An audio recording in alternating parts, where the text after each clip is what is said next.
저희 동네에는 제가 태어나기도 전부터 있었던 절대 가지 말아야 할 3층 주택이 있습니다. 소문으로는 그 집에 성질이 고약한 할아버지가 사셨는데 할아버지가 돌아가시고 나서부터 집에 이사오는 사람들마다 매일 밤 몽둥이를 든 귀신이 괴롭혀서 못 살겠다며 얼마 못 살고다가 지금은 아무도 살지 않는 흉가가 되어버린 곳이죠. 그래서 어릴 적부터 그 근처를 지나갈 때며 어른들로부터 귀에 딱지가 않도록 그곳에는 가지 말라는 말을 들으며 자랐었는데 그러다 저희가 막 성인이 되었던 20살 무렵에 있었던 일입니다. 하루는 한 친구가 그 주택에 비싼 보석들이 숨겨져 있더라라는 소문을 들었다며 그곳에 가보자고 저희를 꼬시더군요. 당시 한창 놀러다닐 돈이 필요했던 철없던 저희들은 결국 그 말에 넘어가게 되어 동네 어른들이 모두 잠들었던 그날 새벽에 주택의 담벼락을 넘게 되는데 막상 집 앞에 서고 보니 밖에서 보는 것보다 훨씬 더 음침한 분위기에 저는 도저히 집 안까지 들어갈 용기는 나지 않아 이만하고 그냥 돌아가자며 친구들을 설득했지만 친구들은 제 말을 무시한 채 그냥 집 안으로 들어가 버렸고 결국 저는 혼자 집에 돌아오게 되었었죠. 당시 저희 부모님 두 분 다 밤늦게까지 일을 하셔서 저희 집을 친구들이 모이는 아지트처럼 사용하곤 했었는데 다음날 점심이 되어서도 친구 A와 B가 연락이 닿지 않는 겁니다. 그러다 저녁이 다 돼서야 친구 B가 집에 찾아왔는데 충격적이게도 친구 A가 크게 다쳐 병원에 입원을 했다는 것이었죠. 그러면서 어젯밤 그 주택에서 있었던 일들을 들려주는데 비싼 보석이 숨겨져 있을 거라는 기대와 달리 집안은 먼지만 가득 쌓여있을 뿐 1층부터 3층까지 가구 하나 없이 텅 비어 있었다더군요. 그런데 딱 하나 이상했던 건 1층 모서리 구석에 빨간 탁자 하나가 덩그러니 놓여 있었는데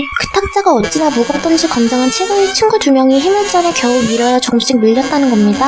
그렇게 탁자를 치우고 보니 그 뒤로 지하로 내려가는 조그만 문 하나를 발견하게 됐는데 희한하게 문에 문고리가 없어 밖에서 막대기 같은 걸 주워와 그걸 지렛대 삼아 문을 열고 지하로 내려갔다는 거였죠. 그런데 지하는 위층과 달리 마치 누가 사는 것처럼 먼지 한 톨 없이 깨끗하게 관리가 되어 있었고 친구들은 보석이 숨겨진 곳이 여기일 거라는 생각에 집안의 물건을 모두 뒤져댔지만 결국 돈이 될 만한 건 나오지 않자 포기하고 지하에서 나와 1층에서 술판을 벌이다 거기서 잠이 들었는데 친구 A와 B가 동시에 같은 꿈을 꿨다는 겁니다. 그리고 여기서부터는 친구들의 꿈속 내용인데 꿈속에서 친구 A는 1층에서 친구 B는 2층에서 눈을 떴다더군요. 그때 친구들은 이게 꿈인 것을 자각하면서도 모든 것이 실제처럼 생생하게 느껴져 신기해하고 있는 그때 지하실에서 누군가 올라오는 발소리가 들려왔고 문이 열리자 그곳엔 뒤로 반쯤 허리를 꺾은 무서운 얼굴의 할아버지가 한 손에 나무 방망이를 들고 계단을 올라오고 있었다고 합니다. 그렇게 1층에 있는 A는 도망칠 틈도 없이 그 자리에서 할아버지에게 잡혔고 2층에 있는 B는 A가 할아버지에게 죽기 전까지 얻어맞는 모습을 지켜보며 잠에서 깼는데 그날 밤 A가 크게 다쳐 병원에 입원했다는 소식을 들었던 것이었죠.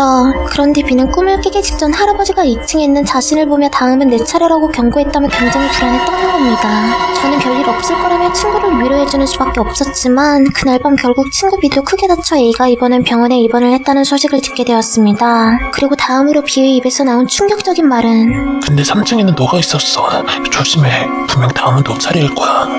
그리고 그날 밤 역시나 저 또한 악몽을 피하지 못하고 같은 꿈을 이어꾸게 되는데 친구의 말처럼 저는 주택의 3층에서 눈을 뜨게 되었습니다. 그런데 친구들과 달리 할아버지는 저를 잡으러 오진 않고 2층에 서서 가만히 저를 노려보기만 하다 그대로 뒤돌아서 계단을 내려가시더군요. 그렇게 계단 소리가 더 이상 들리지 않을 때쯤 저는 집에서 나와 담벼락을 넘는 순간 다행히 별일 없이 꿈에서 깨어날 수 있었습니다.